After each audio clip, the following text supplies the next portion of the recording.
Hey, good morning, everyone that is tuning in to the chat. We are going to talk about a lot of things, and you guys can dictate what kind of we bounce around with. Of course, we have Major Hurricane Fiona that's not only going to move up into Bermuda later on today to give at least tropical storm conditions, and we'll likely see a few hurricane force gusts on the island. There is a large wind field of Fiona, but then this is also going to ramp up again as it interacts with a non-tropical system and really explodes again for parts of Canada, specifically Nova Scotia and Newfoundland, as we get towards the end of this week. So again, big system as we move into the end of the weekend, even once it loses officially its tropical characteristics. So keep that in mind. We also have Tropical Storm Gaston, again, impacting the Western Azores right now.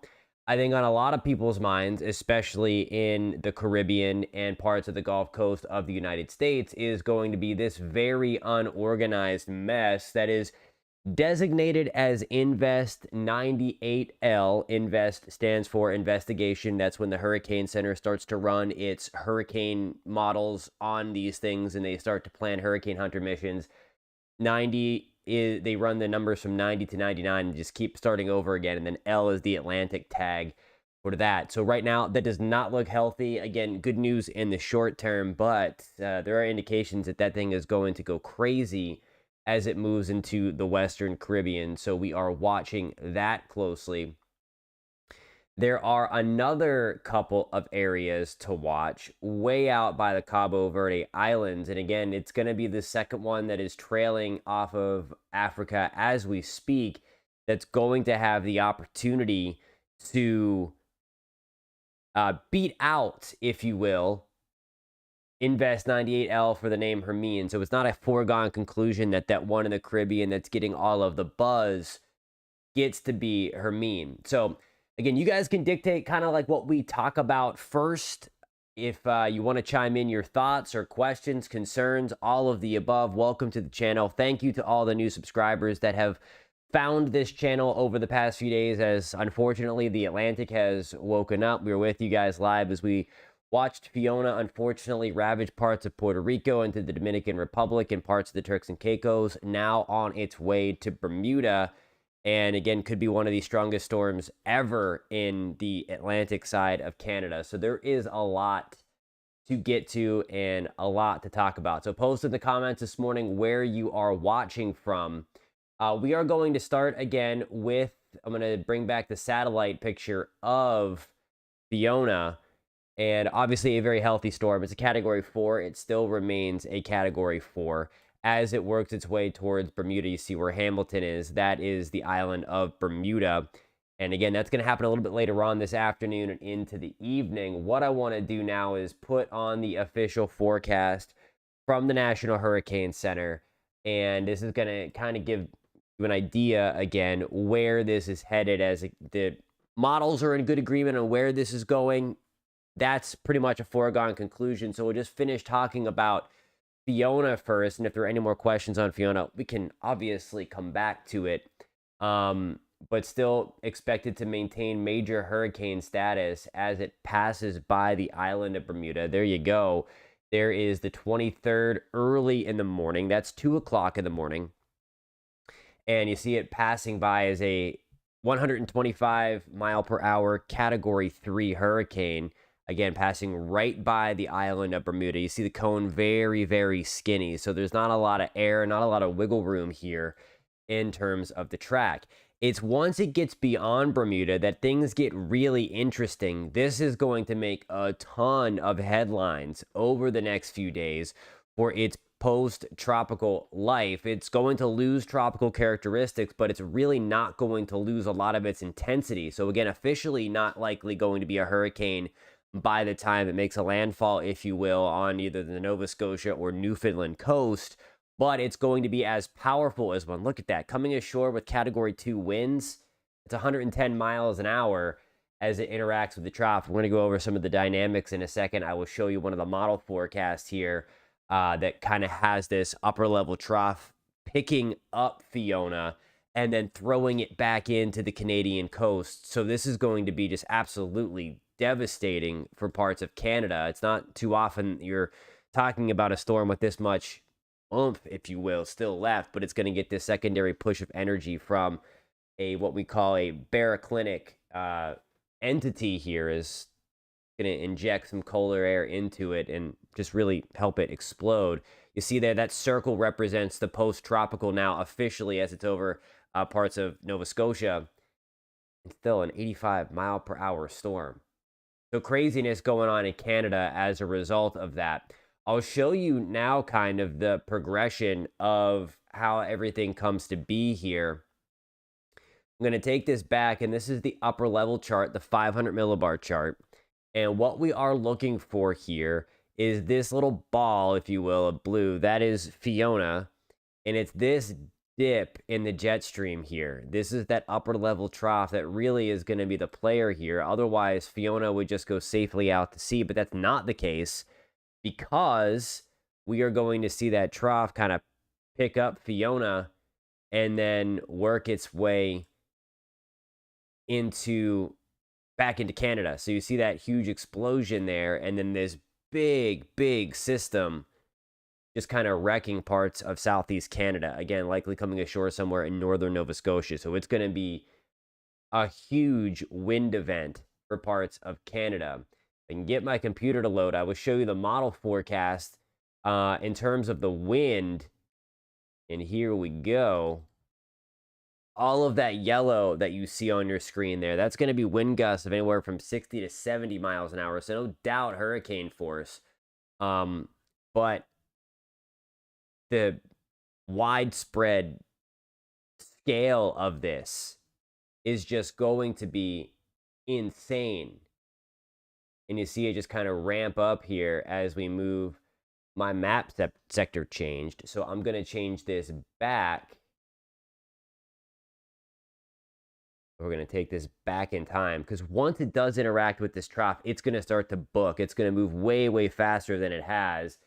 I mean, look at this. It's going to be a 930 millibar low. Again, remember, lower the pressure, stronger the storm. And as it comes ashore in parts of northern Nova Scotia, look at all this wind. Again, the wind starts getting really strong when it's the color purple on this map. So, big time wind event for Canada. And you see there, 64 knots. That is no doubt getting into hurricane force. And so it's going to be a rough go of things in parts of Canada as we get into Thursday, the end of Thursday, and then really Friday into Saturday. That's going to be our big time frame for the huge wind from what will likely be post-tropical Fiona. It still doesn't mean anything in terms of the intensity. That's still going to remain elevated. So now I want to show you, there are some of the European ensembles of Invest 98L. And before we get into there, I want to take you down actually to where Invest 98L is. And if you are with us today and interested in some of the updates going forward, would love it if you subscribe to this channel and join this weather community. Again, we track the weather together here, and we are growing the community here. We've got a lot of people telling us about what's going on in South America as a result of Invest 98L. Some much needed rain coming. So it's been beneficial for parts of South America for sure.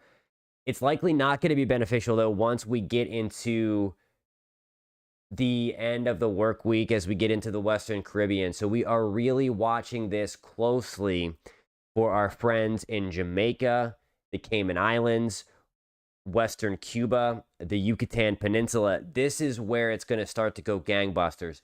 I don't think this is coming toward us in Puerto Rico. This should stay way south. This should leave us alone. We need time for the water to go down. We need time for the rivers to recede. And thankfully, at least we are going to get that. So we are not going to be disturbed, if you will, by this cluster of thunderstorms that continues to roll right on through. So what we're looking at here is a very unorganized system. There are a couple of reasons why this is unorganized now. And again, this is to be expected.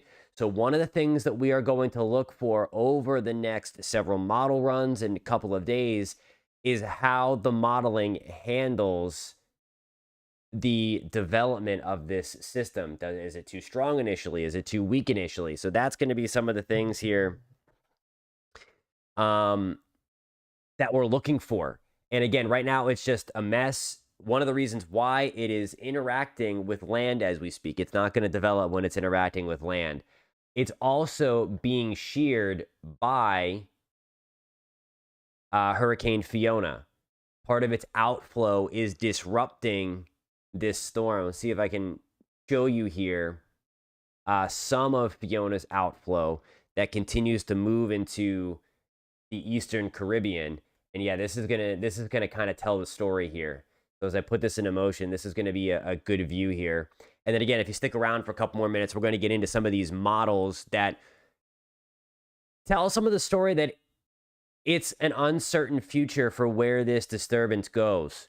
So, I mean, everybody from Jamaica into the Yucatan, the Cayman Islands, Cuba, certainly the Gulf Coast, specifically the North Gulf Coast and East Gulf Coast, need to be paying very, very close attention to this. It's not a foregone conclusion what happens with this system. And there is still a lot of solutions on the table, and we're going to go over that. And one of the reasons for that is because of we don't have a center. That's the rule of thumb here when you're tracking these storms, is that if you don't have a center, you really can't put much stock into the modeling because it doesn't really know where it is to initialize that model. And that's one of the reasons why ensemble forecasts are a little bit better in this stage of the game. And I'm going to show you some of those ensemble forecasts here. But as I'm going to make this a little bit shorter here because half of it is happening in the middle of the night, since this is a visible satellite image, but you can really tell the outflow that is moving into the Southeast Caribbean courtesy of Hurricane Fiona. So in the short term, Fiona is keeping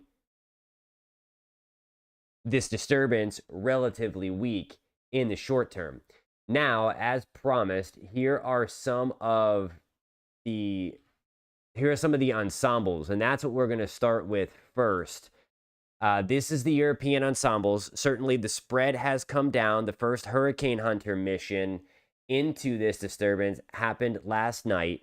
So as we get deeper and as we get more of these Hurricane Hunter missions to kind of sample the environment around the storm, we are going to get better data and we're going to get a better idea of what happens. And really, we're going to know a lot more once we get into the weekend, really starting on Saturday, because that's when we are anticipating this disturbance, designated as Invest 98L, if you've seen it out there on the internet. That's when we're anticipating it to really start to get its act together in terms of organizing, and then the modeling will be able to really catch on to that. So if you're interested in, again, staying up with this, please hit that subscribe button. We would love to have you with us as we track these storms, and let us know where you are watching from in the comments, or any questions you have, post those there. We're going till about 8:45 this morning on this channel live.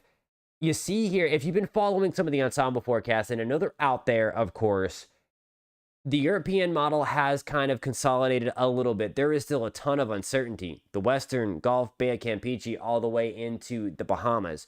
So that is still a wide range of possibilities, but you see the ensemble mean, that is the black line here, the average of all the ensembles. And what that means is the ensembles put in different initial conditions. So it kind of takes out some of the guesswork on where the center is, because you're putting in different start, different finish. Hey man, what's going on? I hope that you are doing okay in the Dominican Republic. I hope that you were able to get some power back. And I hope, anyway, relatively speaking, that things are much better than the last time we talked a couple of days ago, now that Fiona has left. But I hope there wasn't too much damage in and around you. I know I've seen some video out of the Dominican Republic, and it hasn't been pretty, so not yet. So I'm sorry to hear that, and I hope that that power comes on very, very quickly for you guys. And I hope that more help is on the way to you, because Fiona was just disastrous for several Caribbean islands, of course, Puerto Rico, Dominican, and then getting into the Turks and Caicos. Just rough, rough stuff over the past couple of days. So back to this disturbance in the Caribbean, that's what the European ensembles paint. Now on to the GFS ensembles. The spread is a little wider when you're looking at the GFS. The story a little similar, though, especially in the short term, that this is just going to kind of trickle its way through the Caribbean. And then once it gets into the Western Caribbean, there is a ton of warm, and not only warm water, but deep water as well. And that is going to allow this thing to kind of explode as it moves up into the Western Caribbean and then the Southern Gulf of Mexico. You see all of these, the brighter pinks here. That's indicating that the storm is really, really strong. So obviously that's something that we don't want. The brighter the pink here, that's 80 knot wind. That's 100 knot wind in the purple. That puts you well into major hurricane status, which is obviously something we do not want in the Gulf of Mexico. Now, as it lifts further north into the Gulf, it's going to meet up with some wind shear and some dry air in the mix that likely will help to weaken it in the short term. But again, those details are a little too far out into the future to really kind of pin down what the exact outcome is going to be and how these other weather systems that are going to be steering it and kind of impacting it are going to react. Here is the actual model. Now, this is going to be the GFS for you. So we really start to get concerned with the first landmass is going to be Jamaica. Most of the modeling does take it south of Jamaica. So again, relatively good news, but we do have ensemble members that cut this right through Jamaica and then right on in through Cuba. So in Jamaica, in the Cayman Islands, it's going to be very important to pay close attention to how this comes to be. And again, if you're watching from those areas, we would love to have you here. Please hit that subscribe button. Share this with your friends. We got you covered in the Caribbean. Notice how the GFS, this is the one that's far, far west. So this one really impacts the Yucatan Peninsula a lot. Really getting towards Cancun, and then lifts up into the Gulf of Mexico with its sights set on the North Gulf Coast, really anywhere from Texas into Mississippi. So that's trying to favor a North Gulf Coast with a more westerly track. The European, though, is very, very different. And this is why, again, I know it's crazy to say that everybody along the Gulf Coast, east, north, west, needs to be on guard with this. We are going to get this we are going to be able to hone in on this over the next couple of days. It's just a sheared mess right now. So models are having a very tough time trying to latch on where the storm is. And if you don't have a storm yet, you really can't forecast where it's going to go. But nonetheless, here is the European solution. And this one is definitely more concerning for Jamaica. So that's why I want you to pay close attention in Jamaica. Also the Cayman Islands, and then a hurricane coming your way into Cuba. So you see the difference between the European and the GFS. And again, if you're still watching from the Dominican, this one is not coming here. So you can tell all your friends that at least you're going to get a break. I know that there's going to be a lot of buzz that there's another hurricane likely developing into the Caribbean, so we're going to be watching that closely. But again, the Dominican is okay. Hey, good morning, Celeste. Good to have you on board this morning. Yeah, we are watching it closely and hoping that this does not materialize. So here is one model, and since you're here watching from Jamaica, I'm going to take this back a second. And this is one model solution. So it obviously has it close by. Sorry for the jumpiness there. It has it close by to Jamaica. The other solution that I showed, I don't know if you were on at that time, has it even further south. So again, this has the likelihood of staying weak until it gets to about your parallel there, or your perpendicular, I should say, with Jamaica. That's when it's really going to start to get its act together. It gets out of some of the wind shear brought on by Fiona, it gets away from South America, and then it gets into really, really warm water out here. So this is the general area. It's all going to depend on when it starts to lift north. So that's something that we are watching closely for you in Jamaica, the Cayman Islands, Cuba. You see it's a little further inland. The GFS wanted to swing it further west towards the Yucatan Peninsula of Mexico. And then this one kind of takes it into the East Gulf Coast, somewhere on the west coast of Florida. So there are still several different outcomes that this can take. Now, I want to show you the actual hurricane models. I showed you some of the ensembles because those are what we would really put stock into early on. I'm going to go to my model plots here. But you see it as we take a look at those spaghetti plots. Again, these are the actual global models now. These are the hurricane models, and they're certainly further west than yesterday. Again, I want to caution these single runs and these single, especially when you're looking at these. Trends matter. That's what we're going to be focused on in the short term, are the model trends, while we're waiting for a center to develop so that we can kind of get more information of the storm. But these are definitely significantly further west than where they were yesterday, getting it more, if you were to take these out, closer towards the Big Bend of Florida rather than into the Florida Peninsula. But I caution again, everybody in Florida needs to be paying close attention. Hey, good morning, Clinton. Welcome to the channel. Great to have you on board. We are watching it for you as well. Still a lot of uncertainty as we are trying to break down this morning, but hurricane hunters have started their missions. The first one came in last night, and so that's where the modeling changed. So these model runs that continue to come in are going to start to get a little better and a little better as we have hurricane hunter aircraft data coming in, which is going to help to improve the track and the intensity. Speaking of the intensity, I wanted to show you what some of the models had in terms of the intensity. And again, it's not pretty once it gets beyond day 4 or 5. And this is why we're so concerned, and we always tell everyone, and I know, again, it's a wide area of, okay, make sure that you're prepared. Make sure that you're ready for this. It's a good idea if you are watching from Jamaica, the Cayman Islands, or Cuba, Yucatan Peninsula, and even really the entire Gulf Coast of the United States right now. It's never a good idea. It's always a good idea, I should say. It's never too early.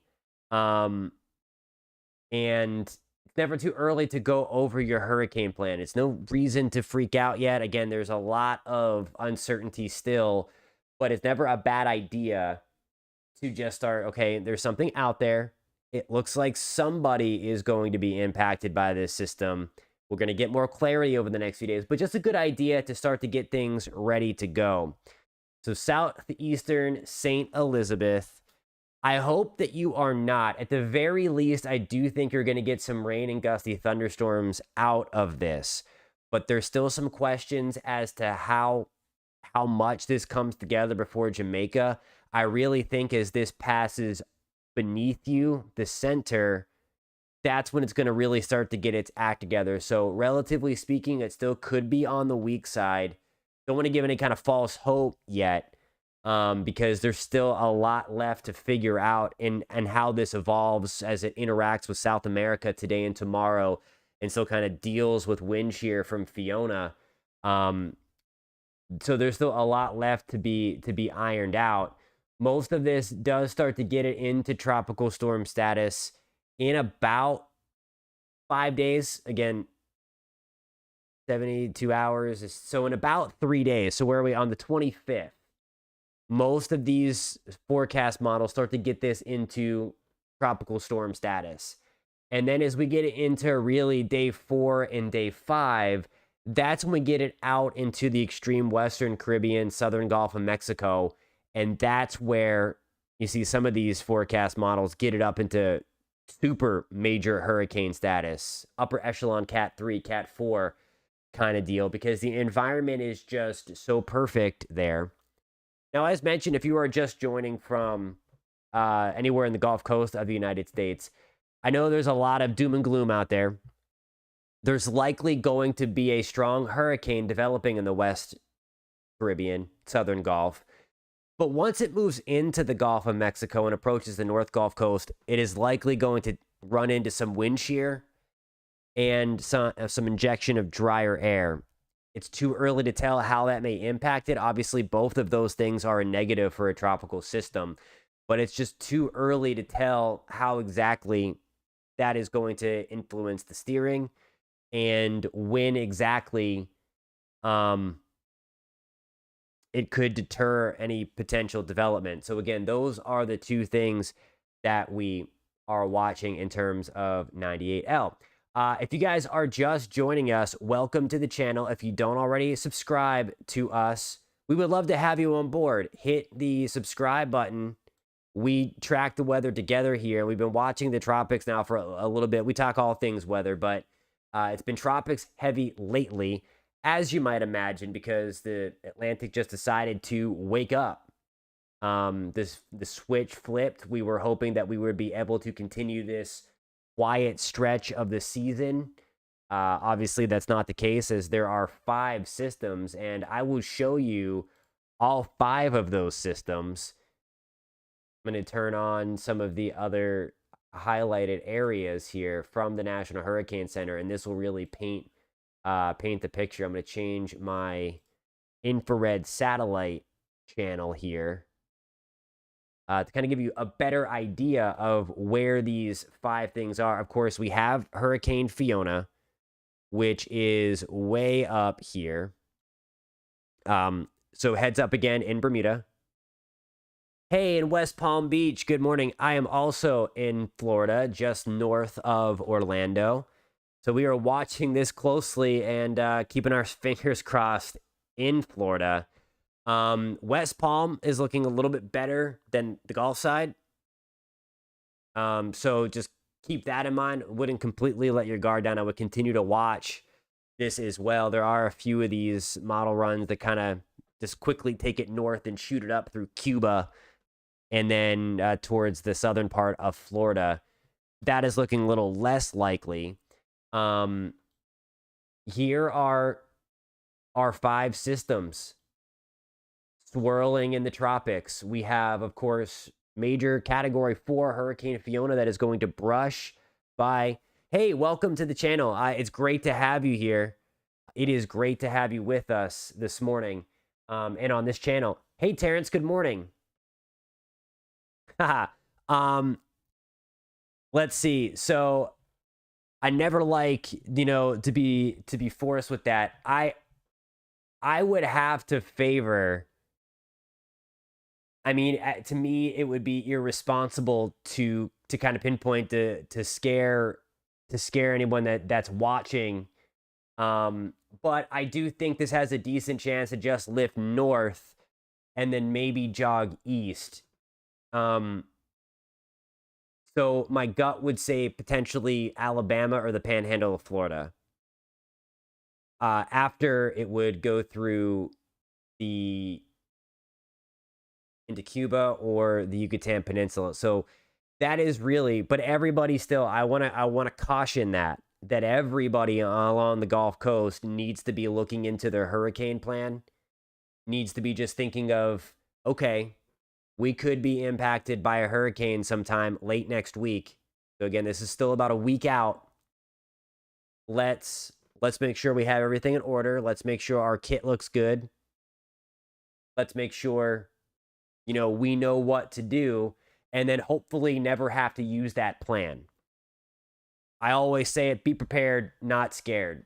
And if you're prepared, you're not running around and you're not letting the anxiety or the stress come in. And this is not a time to be anxious or have that anxiety or be afraid. And again, watch some of the hype that's out there, posting these doom and gloom model forecasts into a certain location. This is likely going to be a strong hurricane developing in the Western Caribbean and Southern Gulf of Mexico.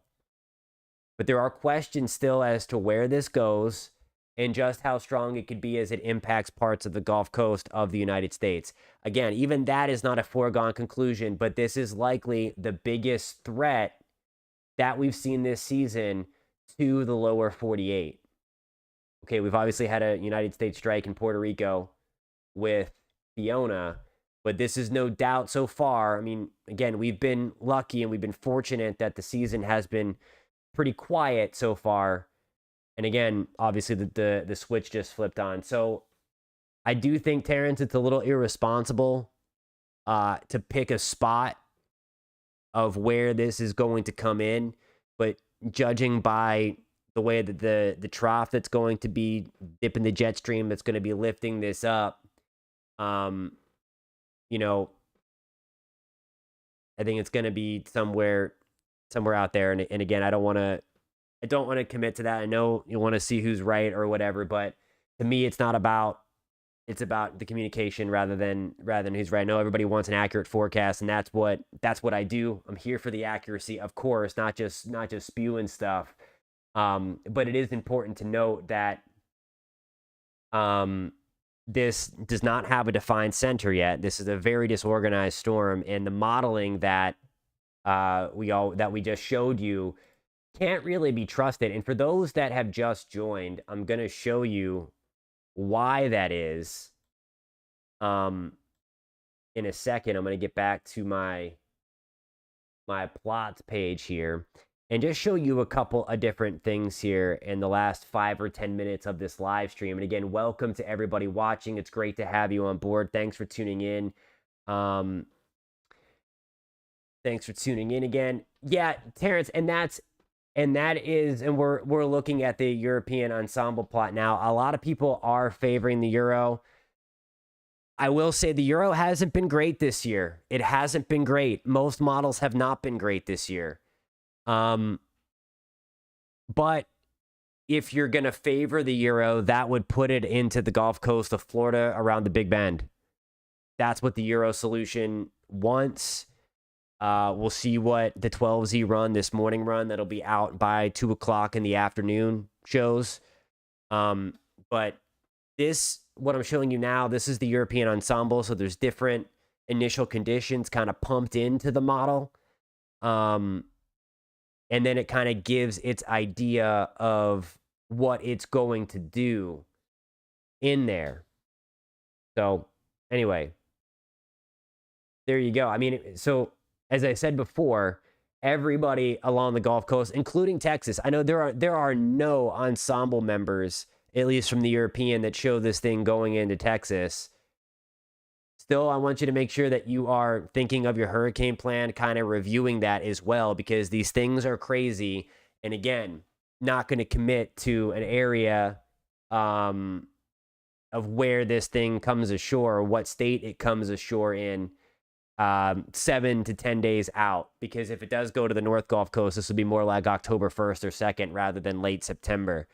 So there's still, again, a lot of uncertainty. And I know I've said this like 10 times, but I just caution that.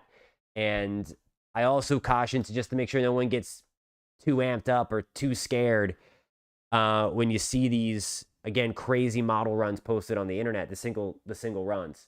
But we're going to get back into some of the meteorology here.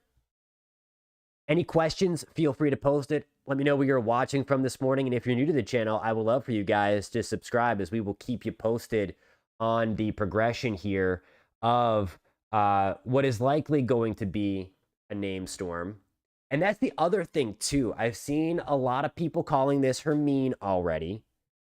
And this could be.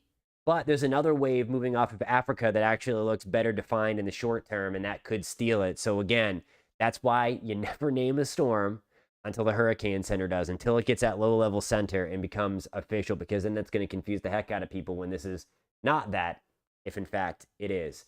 So there's the European ensemble. This is the GFS ensemble. So again, I mentioned that no European ensemble takes this close to Texas, but the American GFS does, at least some of the ensemble members. That black line there represents the ensemble mean of all of the members. Again, what an ensemble is, it's like a band. All the members make up the greater ensemble, and there are different initial conditions kind of put in to tweak the model a little bit. Ensembles are a much better tool to use than the actual model themselves at this stage in the game, because it can paint different outcomes that the regular operational run really isn't taking into account. Okay, is this steering current higher? Is it going to have more of an influence? Is it going to be weaker and lift it up north more? Is it going to be stronger and push it east? So an ensemble takes that into account as well. We talked about, and let me know if you guys want me to touch on Fiona or not. Again, I know there might be some people watching from Bermuda or from Nova Scotia or from Newfoundland on there, and we can certainly touch on that. We touched on that a little earlier. Of course, we have Tropical Storm Gaston also impacting the Western Azores. There's a lot going on in the tropics right now, deciding to wake up over the last few days. So again, it's a time to be prepared, as there's likely a couple of more names out of this little push, if you will. And then we always seem to get something late season into November. So just something to be mindful of as we go forward in time. And I'm going to end with the big picture here of the 5 systems that we are kind of tracking, and it's going to be that one that's near Africa that's going to have the chance to beat out the disturbance in the Caribbean for the next named storm of the season. Alrighty, guys, thank you so much for tuning in this morning. It was great having the conversations with you. I know we have a lot of people watching from the Dominican Republic. You should be good from this one. Celeste, we are watching this closely for you. Of course, Florida as well in West Palm, watching it close. Uncertainty is the key. I'm certain that it's uncertain. It's just something that it's the way that it's interacting with South America right now. These things need to get a low-level center before we can even get some kind of confidence as to where this could end up. So just please keep that in mind. We're going to follow this closely on this channel. So if you are new to the channel, I would love if you hit that subscribe button. We talk weather all the time, and I would love to know your thoughts. You can continue to put that into the comments. And as we kind of track this situation together, again, watching this for the Western Caribbean and the Gulf Coast of the United States, we are watching Bermuda closely for our friends there because of major Hurricane Fiona that's going to pass by, likely going to get into some hurricane conditions. We're going to miss the worst of this storm, but it has a large wind field. So again, be prepared for that. And then a very, very strong system. We could have wind gusts topping 100 miles an hour on the Canadian coastline into Nova Scotia, into Newfoundland as we get into Friday and Saturday. So a very ugly storm, a very large storm, is super impactful, potentially the strongest storm on the Atlantic Canadian coast ever. So watching that, the Azores getting bumped a little bit right now by Tropical Storm Gaston, and then there's those other 2 waves. So there's a lot going on. We are watching it all for you. Would love it if you subscribe, like this, and share it with your friends.